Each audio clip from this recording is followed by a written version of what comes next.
Hello, folks. Another episode of Burning Platform, and this today I have Tony Thomas from Zoho, co-founders of Zoho. Tony is Mr. Modest. I don't know how many times I've asked him to come on the show. He finally agreed, and then before we kicked off, he goes, "Vinnie, I don't have how much meat for you." So, uh, he is way too modest. Tony, first of all, I know you're more of an inside operator, but thank you for being on the show. And I'm looking forward to, there's so much history Zoho has that you have that I'm looking forward to this conversation. Thank you, Vinnie. My pleasure to be here. And certainly, the reason I don't do this much is we have better spokespeople. So, but happy to be here and talking to you. So Tony, till recently, I've known Sridhar for 15 years. So I know quite a bit about Zoho, but most of the world didn't really know much about Zoho, even though on the quiet you've grown to a pretty sizable software company. Tell us about some of the roots, the humble roots. They go back about what, 25 years. That's right. So tell us a few of those memories, those some. I'm sure there's some you look back and you laugh at some things, and you look back and you cringe at something. So tell us a little bit about the background. Certainly.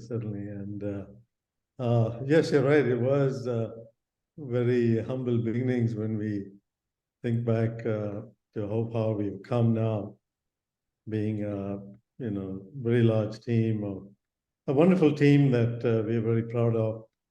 And we started off as a very humble product. It was really an API product for the telecom market. And sometimes you think people start companies with grand ambition, but we started with a very humble product. And it was I used to be at AT&T Bell Labs, and it was a great time to be at Bell Labs. Thinking back to those days, This is in the mid 90s. In the mid 90s, yes. And so a lot of technology was changing. The internet, Java was introduced just then. So that was the genesis of the company, for me at least, in that it seemed was an exciting time to go and start something. Though those days, I have to say, the idea of starting a company was a little bit unusual, quite different from today, where middle schoolers want to start companies. Yes. So it was definitely not the norm in those days. And so we started with something very humble in the network management space. And, Sridhar was the chief evangelist, we called it in those days, where he was responsible for speaking to customers. And a lot of our customers were in the telecom market selling equipment to, the internet boom was underway. And so that was a nice growing market to launch a company into. So we are supplying these companies.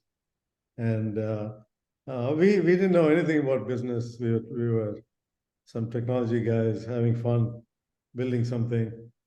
And the whole process of figuring out how to price a product, how to sell it was, we made our share of mistakes along the way.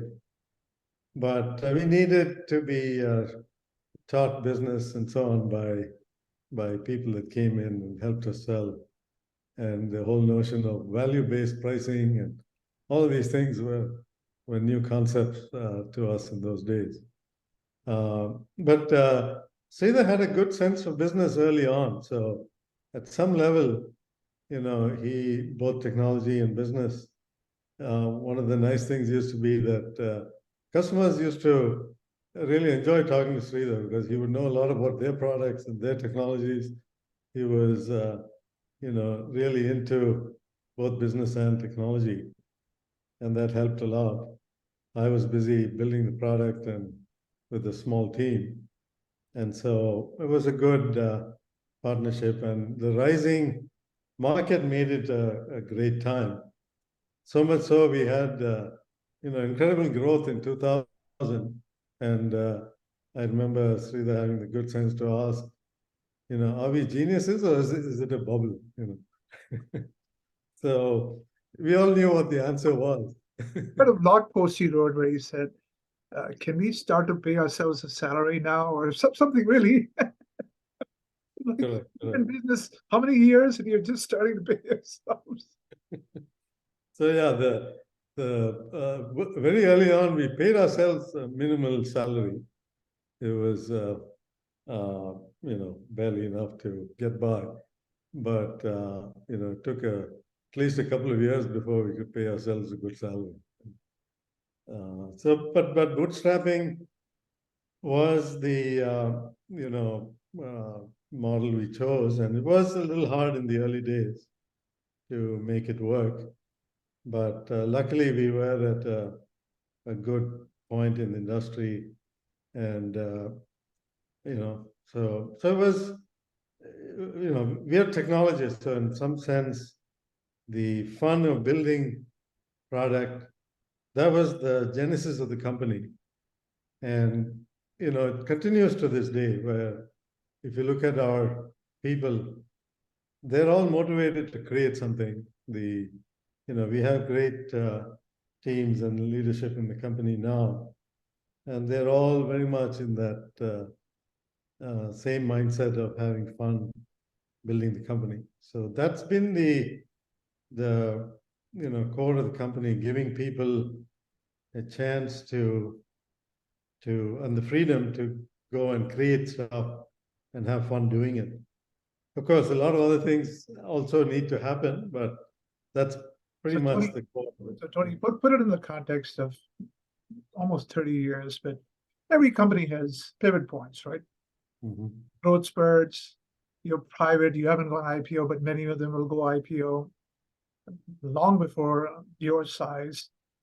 Then sometimes they have hiccups and so on. So walk me through 3 or 4 evolution points you've had. You and Sridhar are so unflappable. I mean, you just seem calm and collected no matter what. I'm sure there's euphoria and there is absolute panic. Tell me 3 or 4 of those evolution points you've had. Yeah. So certainly, I think it's important point you make that in the evolution of a company, the different stages and different things are needed to make it work. So after that early growth spurt that I mentioned, that turned out to be an obvious dot-com and telecom bubble in hindsight. We had a real shift happen after that when the bubble burst. In fact, we had salespeople call us from customer side saying, the parking lot is empty. There's customer has basically shut down. Right? So there was a difficult time in the valley, and we had to weather that storm. And the whole market we were selling into really, contracted dramatically. These were the telecom vendors that were shipping product, and it consolidated into a few players. And we had to, find a second act. And this is where leadership really matters. I have to give Sridhar a lot of credit for, seeing what the next stage of the company was. It wasn't easy to get, especially engineers, to shift. We spend our time building product. We're very attached to our products, and continually thinking about how to make them better. And so shifting to something new was not easy. So that was one big shift where we decided to change markets from this telecom space to IT tools. So that became our second big division in the company, where that's the largest division of the company now, and we tend to look back at that shift as one of the most difficult, because especially when a company is doing something that's been working, it's very hard to change that. And that creating a new business and a new model of working was one big shift. The second was when the cloud came along. That was around 2004, 2005, where we started seeing cloud applications emerge. And, I forget when was the time we suddenly realized, this could be the way applications are delivered going forward. And there too, we had a good business going with our IT tools. And so making this foray into something where there's hardly any business, there's hardly any players there, and it seems far-fetched to most people. Today cloud is, of course, the dominant way of delivering applications.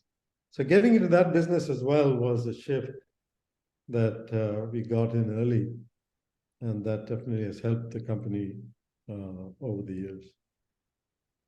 So, we met in Austin a couple of weeks ago, and I told you I've never been more excited about the application software market because I see four distinct opportunities opening up, right? One is a vertical edge applications, not because some software vendor thought it up, just because COVID and the Ukraine crisis and digital transformations have suddenly made it possible to dream up. 4 years ago, nobody knew about curbside pickup, right? Why would we? We'd go into a store. None of us use telemedicine, even though telemedicine has been around for 20 years, right? None of us really thought about industrial markets selling product as a service, right? Outcome-based services. None of us thought e-commerce would become so big and so returns-oriented that we need a very sophisticated process for handling returns, right? These are brand new applications that have emerged. So those are opportunities for vendors. EV battery management is another one. Who would have thought we'd be driving away from home and have roaming charges related? You talk about telecom. EV batteries have roaming charges now, right? So all these have emerged. The second market is what you guys have been doing, which is going into other emerging, fast-growing countries, right? You've done very well in the Middle East. You're doing well in Nigeria. It's pretty impressive how India, obviously, you're doing well in. So you're pioneering some of these global markets.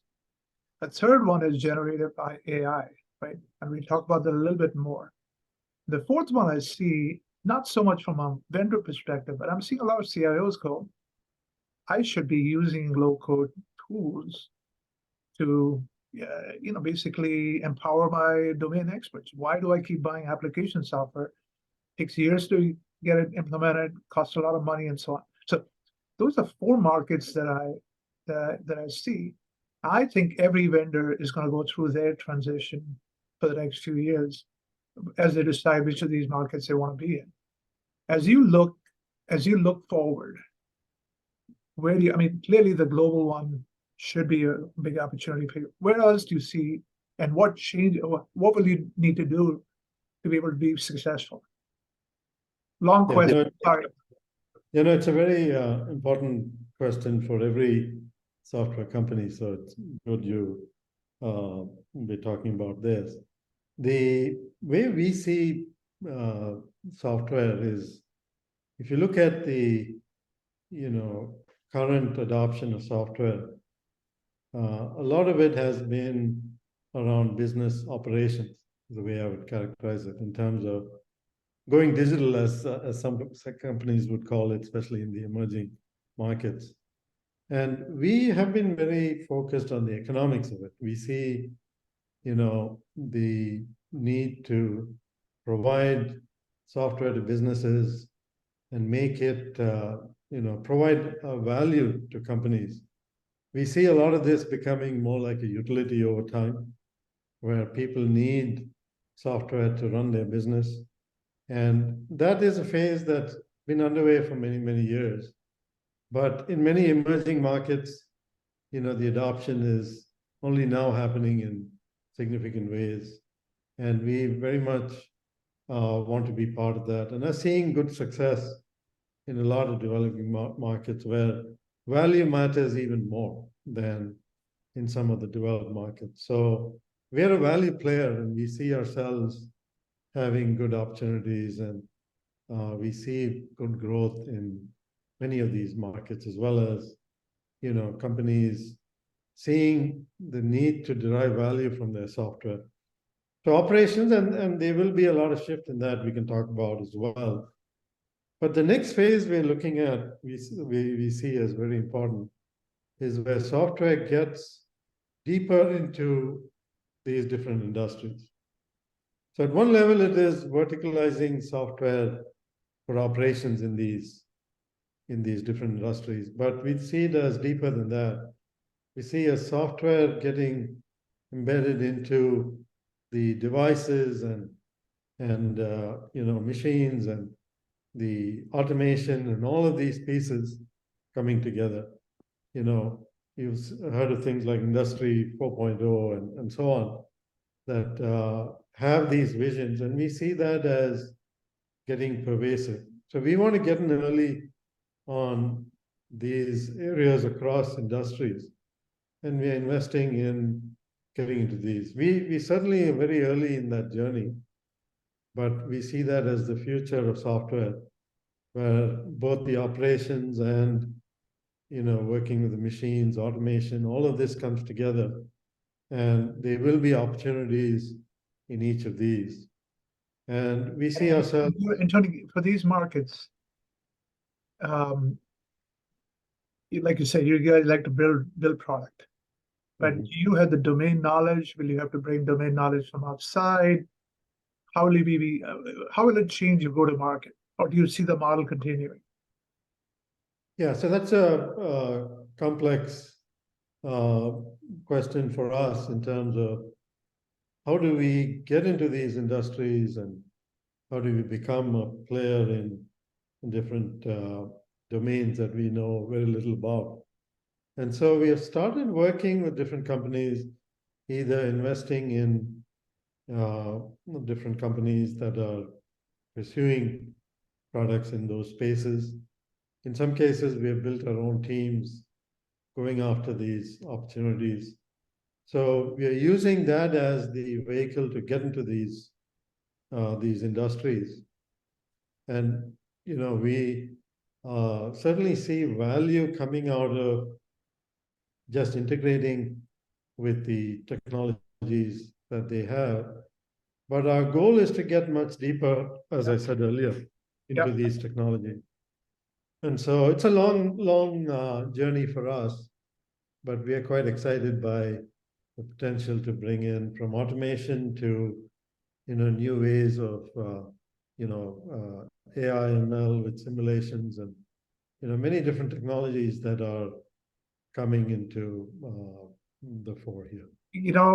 One more sign of modesty. Not too many software executives talk about commoditizing. They don't talk about software as a utility. So that's another sign of modesty, that you guys relentlessly want to keep delivering value, and not trying to sell, hey, look, we deserve so much more because we're creating value for you. So let's talk a little bit about AI. Obviously, it's really hot right now. Now, if I were to guess, I mean, you guys have historically the plumbing has been built with open source. So I suspect when it comes to generative AI, different AI applications, you're going to be partly proprietary, partly open source. Tell me how you see that evolving. Is it mostly hype? Are you excited about it? Talk about that a little bit. Mm-hmm. Yeah, certainly that is the topic of the day in terms of what a lot of us have been trying to see where the puck is going here, and how industry and business is going to change as a result of this. And the truth is, nobody knows the answer to it. What we do see is that when it comes to interaction with users, generating content, generating emails and communications in general, there is a sea change happening. That's already the case. there are also a lot of changes happening in the ability to generate code, generate even actions. So applying this in different industries, how it's going to happen is anybody's guess at this point in terms of just how much of an impact it'll have. We are, like everybody else, investing heavily in this. The first order for us has been to integrate with OpenAI and provide our customers quick access to it and try to come up with innovative ways to combine our technology with what is already out there. But at the same time, we see it, these technologies getting embedded into all our products and becoming an integral part of the product. And privacy is very important to us, which is why we've been very careful about letting, the way people use the existing integrations as more transparent to users so they're aware they're doing this and they need to be careful. Some companies will choose not to use it at all, and some will use it and get the benefits. And so that's the first stage. But the future really we see as all of this getting embedded into our products, starting with large language models that help with conversations with customers, understanding customer intent, being able to process different requests and generate automation within our products. So we are very bullish on being able to bring all of that. It can't happen fast enough for some customers, but we see this as a lot of small innovations need to happen for this to really be fully realized.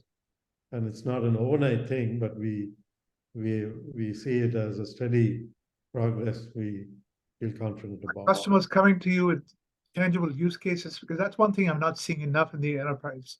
A lot of consumers are all excited about, hey, help me generate my resume, help me generate my college essay and all that, but customers coming to you with enterprise use cases that you can work on? Yeah, so there's so far only been the obvious cases that have been deployed, help generate an email to my customers and so on, right? So it's not been the deeper innovations I expect, I think, are being trialed. Where I see the next stage is where we are able to take customer requests and translate that into a set of actions that the product does. For example, if a customer says, I want to, upgrade my infrastructure to the latest version of this, there's a series of things that need to happen. And so automating those types of tedious activities, first understanding the intent of the customer, being able to fully make sure that we're doing what they intend would be the first stage of it, and then translating that into actions that avoid, the obvious problems with the LLMs today is an area that a lot of investment is going in, not just us. A lot of companies, a lot of vendors are doing that through, truth checkers or whatever the technology, is labeled as. There's a lot of Adversarial networks, yeah. Correct. So there is a set of things where combining the LLMs with, ML and other solutions is innovation that is happening right now. I can't say it's, fully baked, but that kind of innovation is happening right now. So let's switch back to your your management style. And I've heard Sridhar say you are his Buddha. You're very respectful of him, he's very respectful of you, and you guys can probably mutual fan society, but you must mentor a lot of other people in Zoho. Talk a little bit about your style.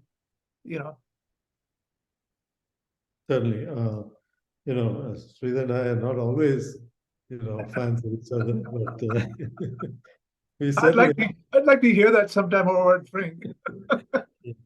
so we certainly have our share of disagreements, but yeah, over a 25-year time span, it's been great.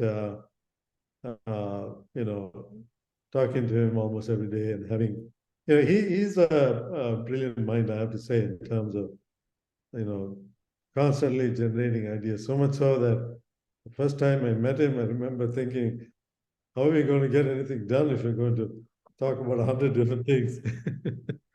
So, uh, so he's definitely a restless mind that way and very creative. So it's been great. Uh, the things we have done together and the things I've learned from him and the ideas that we've tried to pursue.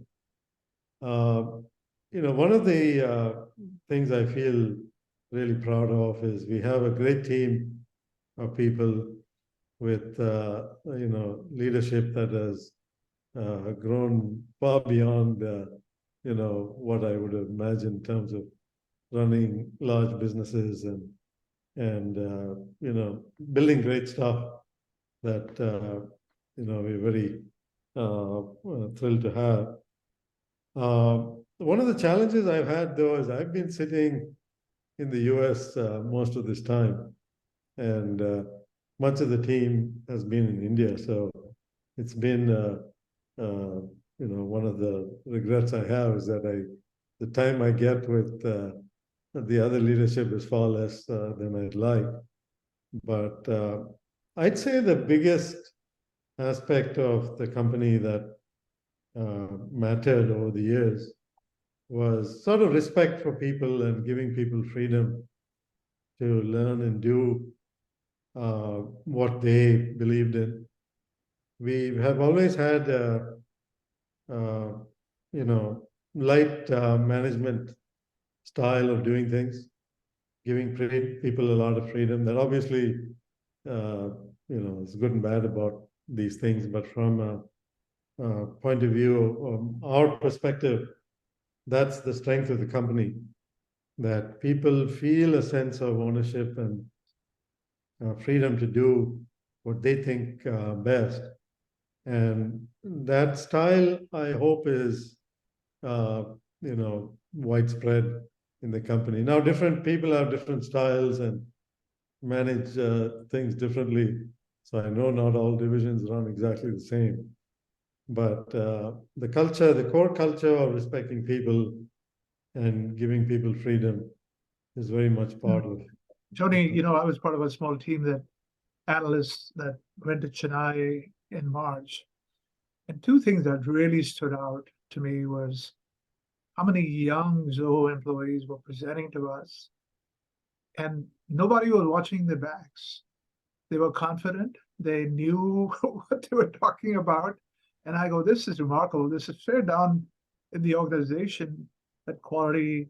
So that's clearly a tribute to you. The other thing I saw was a loyalty factor.